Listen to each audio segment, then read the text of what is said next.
Bismillahirrahmanirrahim. Assalamualaikum warahmatullahi wabarakatuh. Selamat Waalaikumsalam. pagi, salam sejahtera buat kita semua. Para pemirsa sekalian, kembali bersama kami. Kita akan membahas tentang Total Quality Management Pendidikan. Kali ini bersama kelompok 3, kelas D Sangatta. Saya sendiri, Deden Lukman. Kemudian ada Bapak Syahrani, Ibu Hairunisa, dan Ibu Wesmikal Patabang.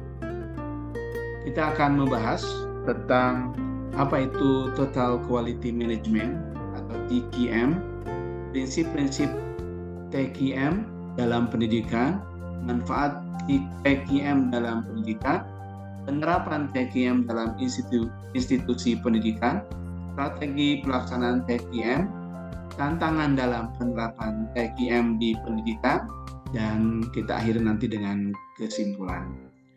Untuk materi pertama, kami persilahkan kepada Ibu Asni atau Ibu Wesmikal untuk menyampaikannya. Silakan Bu Asni. Baik, terima kasih Pak Deden. Selamat pagi. Saya akan membacakan apa itu Total Quality Management atau TQM. Menurut pendapat Edward Salis dalam buku Total Quality Management, terjemahan Ahmad Ali Riyadi, Yogyakarta, Kitasot 2006 halaman 73, manajemen mutu terpadu atau Total Quality Management adalah cara untuk meningkatkan mutu pendidikan yang dapat digunakan oleh berbagai lembaga pendidikan. Manajemen mutu terpadu atau Total Quality Management dalam konteks pendidikan merupakan sebuah filosofi metodologi tentang perbaikan secara terus-menerus yang dapat memenuhi kebutuhan, keinginan, dan harapan pelanggan saat ini maupun di masa yang akan datang dengan seperangkat instrumen untuk digunakan oleh setiap institusi pendidikan. Berikutnya menurut Fandi Ciptono dan Anastasia Diana dalam buku Total Quality Management, TQM didefinisikan sebagai berikut.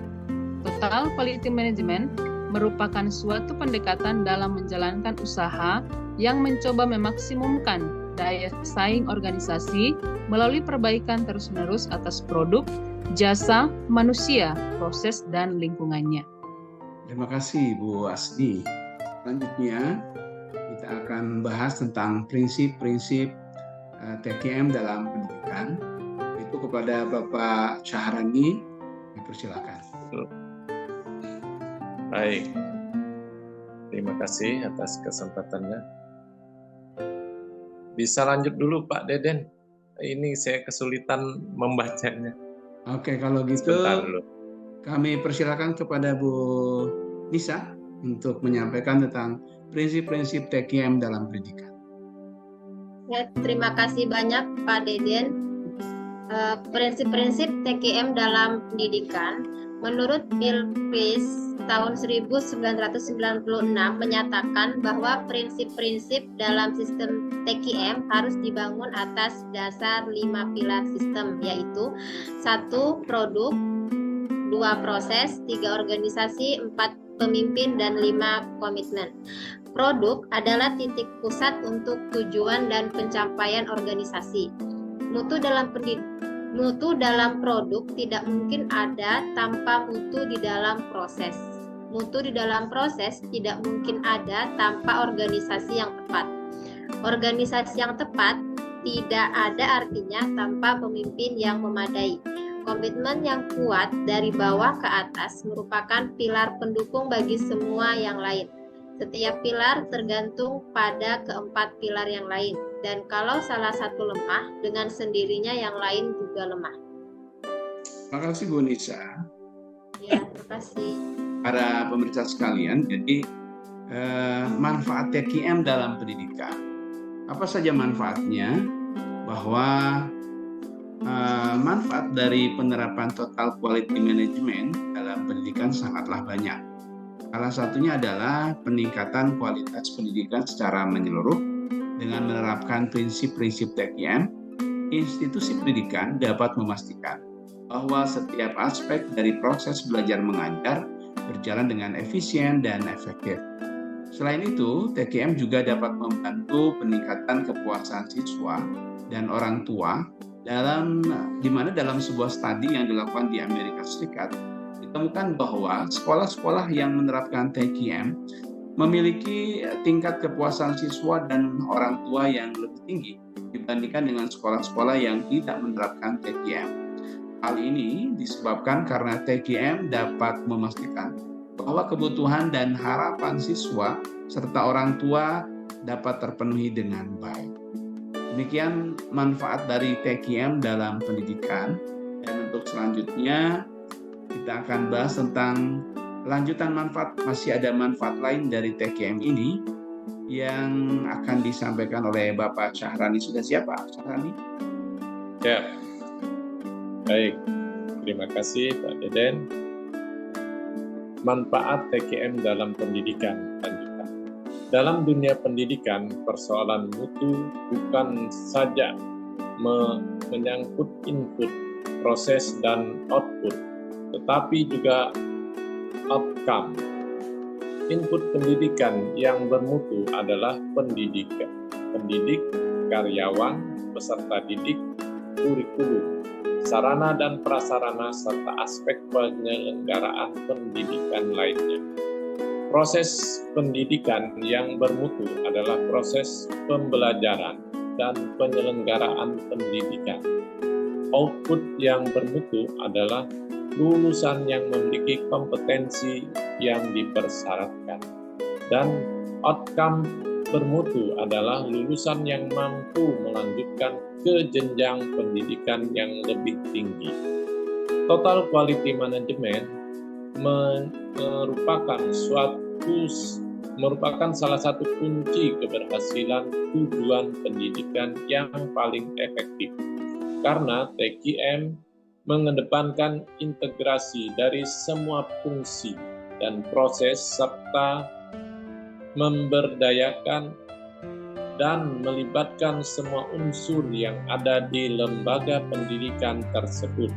TKM harus diberlakukan terus-menerus dan berkesinambungan demi tercapainya tujuan pendidikan yang memberikan kepuasan kepada peserta didik, orang tua, dan masyarakat. Terima kasih Pak Syahrani. Kita lanjutkan bahasan berikutnya mengenai penerapan TKM dalam institusi pendidikan. Kembali kepada Ibu Asni untuk menyampaikannya. Silakan Bu Asni. Baik, untuk penerapan TKM dalam institusi pendidikan, menurut Etuasalis tahun 2012, penerapan TKM dalam dunia pendidikan terdapat 5 unsur pokok yang harus diperhatikan. Yang pertama, continuous improvement, yaitu perbaikan secara terus-menerus.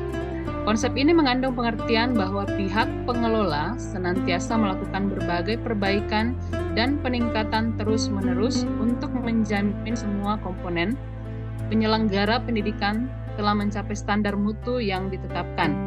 Konsep ini juga berarti bahwa institusi pendidikan senantiasa memperbaharui proses berdasarkan kebutuhan dan tuntutan. Contohnya, institusi pendidikan dapat melakukan survei kepuasan siswa dan orang tua siswa, serta memperbaiki kurikulum dan metode pengajaran jika diperlukan. Penerapan yang kedua yaitu quality assurance, yaitu standar mutu. Paham ini digunakan untuk menentukan standar-standar mutu dari semua komponen yang bekerja dalam proses produksi atau transformasi lulusan institusi pendidikan. Standar ini meliputi kepemilikan kemampuan dasar pembelajaran sesuai dengan jenjang pendidikan, kurikulum, dan evaluasi. Oke, terima kasih Bu Asni. Dan kami tambahkan Bapak Ibu sekalian, para pemirsa sekalian, bahwa penerapan TKM dalam institusi pendidikan juga ini tujuannya adalah change of culture atau perubahan kultur, di mana pimpinan institusi pendidikan harus mampu membangun kesadaran para anggotanya akan pentingnya mempertahankan dan meningkatkan mutu pembelajaran. Yang keempat, upside down organization, perubahan organisasi. Jadi penerapannya dalam lingkungan sekolah bisa terlaksana dalam bentuk perubahan struktur organisasi sekolah dalam manajemen berbasis sekolah. Awalnya dalam struktur konvensional dari atas ke bawah, maka dalam struktur baru dia berubah dari bawah ke atas. Dan yang kelima, giving close to the customer, atau mempertahankan hubungan dengan para pelanggan. Hubungan yang baik antara institusi pendidikan dengan masyarakat, orang tua siswa, dan pihak lain, maka institusi atau lembaga pendidikan harus mampu menjalin hubungan yang baik dengan para pelanggan. Selanjutnya untuk strategi pelaksanaan TKM ini sendiri akan disampaikan oleh Ibu Nisa. Pada Bu Nisa kami persilakan. Terima kasih Pak Deden. Selanjutnya strategi pelaksanaan TKM.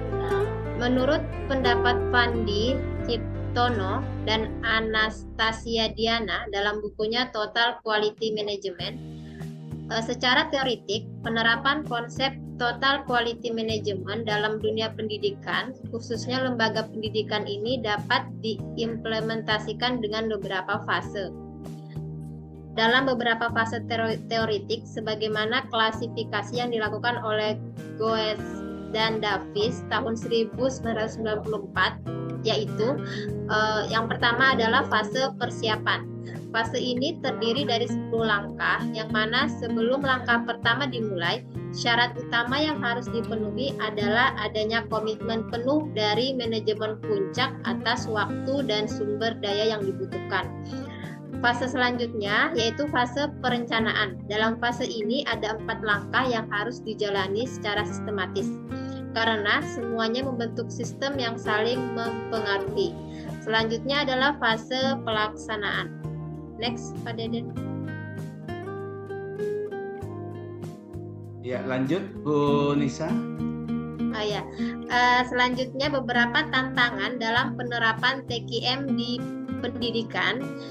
Di antaranya adalah 1. Resistensi dari staf dan siswa. Yang kedua, kurangnya dukungan dari manajemen. Yang ketiga, kurangnya sumber daya untuk mengimplementasikan TKM secara efektif. Yang keempat, kurangnya ketekunan dan kesabaran serta komitmen dalam menerapkan TKM. Yang kelima, memaksa mengadopsi suatu metode padahal tidak cocok.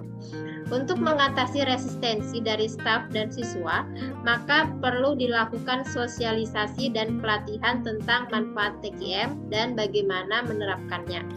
Selain itu pula perlu terjalin kerjasama yang produktif, efektif, dan efisien antara staf, siswa, dan manajemen dalam mencapai tujuan yang telah ditetapkan, sehingga peningkatan mutu pendidikan dapat tercapai dengan baik. Baik. Terima kasih Bu Nisa. Dan untuk kesimpulannya, kami persilahkan Pak Syahrani untuk membacakannya. Baik. Terima kasih Pak Deden. Kesimpulan. Manajemen mutu terpadu atau TQM, Total Quality Management, pendidikan merupakan suatu usaha untuk meningkatkan kualitas pendidikan dengan melakukan perbaikan secara terus-menerus yang berorientasi pada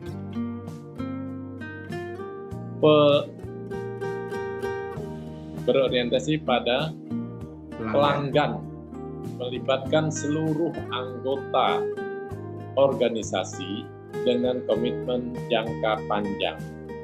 Yang kedua, dalam penerapan manajemen terpadu atau TQM akan menemukan hambatan karena menerapkan manajemen mutu terpadu berarti melakukan perubahan yang fundamental dari manajemen sebelumnya tradisional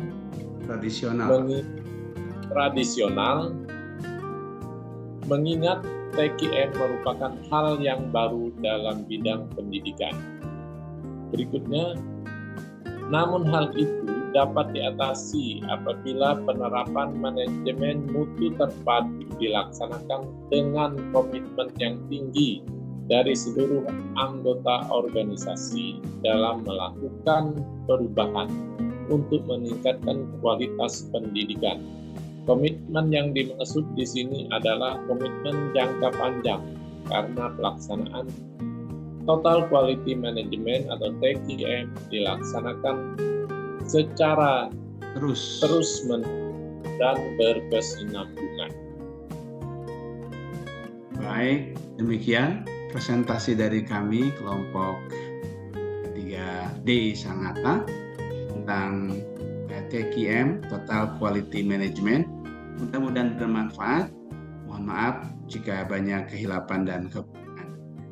Kami akhiri dengan wassalamualaikum warahmatullahi wabarakatuh. Selamat pagi. Waalaikumsalam. Salam sejahtera untuk kita semua. Oke. Ya Allah ya. Stop dulu Kenapa Pak. Pak Sahrani? Kok susah baca? Stop. Pak Deden stop dulu Pak. Iya, saya bacanya Dulu Pak.